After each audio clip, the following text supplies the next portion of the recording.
Sila po yung mga tumatawa. Kada nakikita tayo may hawak ng mga Biblia.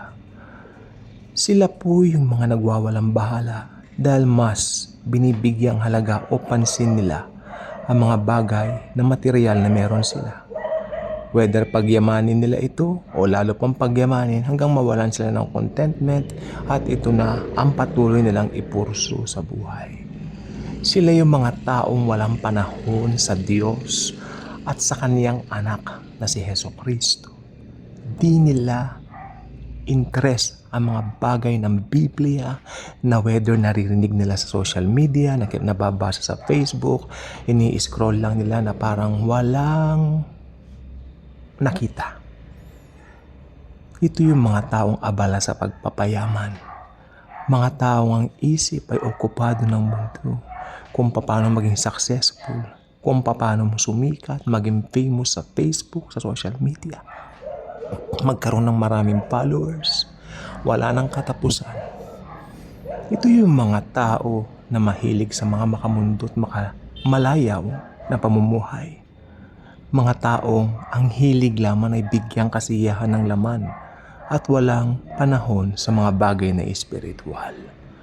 Ito yung mga tao na paggising sa umaga, sarili agad, bagong matulog, sarili agad. Walang panahon sa Diyos, walang panahon kay Jesus. Ito yung mga taong kumpleto sa tulog, kumpleto sa healthy lifestyle, mahilig silang magluto ng mga healthy foods, nag-eehersisyo kada araw, pumupunta sa mga seminars ng pagpapalakas ng katawan, pero walang interest kay Lord Jesus. Ito yung mga taong nagbibingi-bingihan tuwing may naririnig sa YouTube na mga nangangaral na tulad nito. Kanilang pinagtatawanan at kanilang sinasabi na fantasya lamang ang mga ito at kailanman na hindi pwedeng maukupa ng katotohanan.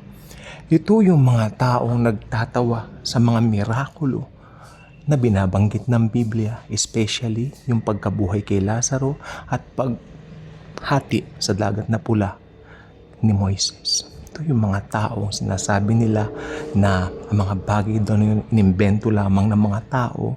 Sabi nila, ang mga bagay daw na nasulat sa Biblia, igawa nga lang daw naman ng tao at mahirap na silang papaniwalain sa katotohanan.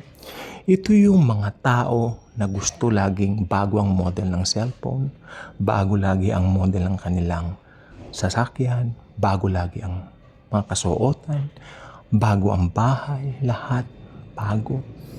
Gusto bago ang mga China, ang mga nabibiling mga mamahaling plato, busy sa paglilinis ng bahay, busy sa pagbili ng panibagong bahay, pero walang panahon sa Diyos.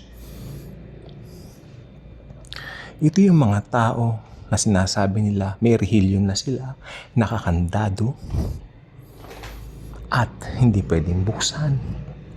Ito yung mga tao na deboto, punong-puno ng mga ritual, sumasama sa mga gathering ng mga religious activities, pero kailanman hindi nakatungo sa pagkakilala sa Panginoong Hesukristo bilang Panginoon at tagapagligtas ng buhay nila.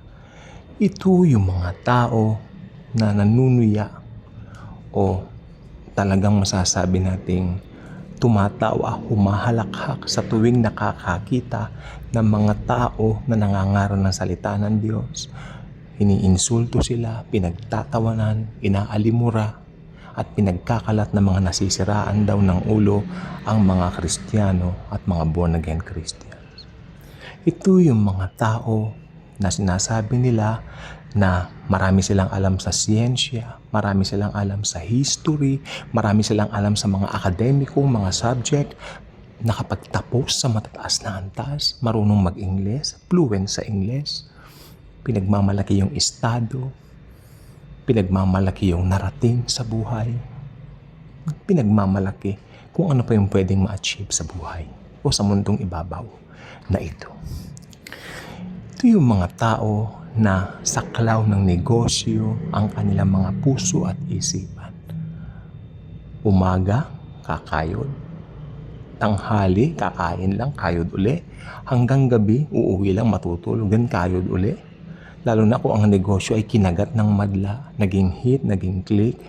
Sila ngayon ay laman na ng social media, na i-interview na, sumisikat na, nagiging palalo na sila, nagiging mayabang na sila. Pero walang interest sa Panginoong Hesukristo. Dahil sa sobrang busy nila kuno, pag minangaral ng salita ng Diyos, kanila itong binabaliwala at hindi pinapahinggan at sasabihin, at saka na lang, at saka na lang. Ito yung mga tao na merong mga adhikain sa buhay na maganda. Sila po ay magagalang, sila po ay punong-puno ng mga moral values na tinatawag, nagmamano sa matanda, lumuluhod tuwing alas 6 ng gabi sa kanilang mga altar, nagro-rosaryo, nananalangin, pero walang interes sa salita ng Diyos. Ang totoong gospel ni Jesus, kanilang binabaliwala dahil ang sabi nila, may rehilyon na raw sila. Makinig po kayong lahat. Kung ang mga bagay na yan ay isa kayo, now is the right time to receive Jesus. Thank you.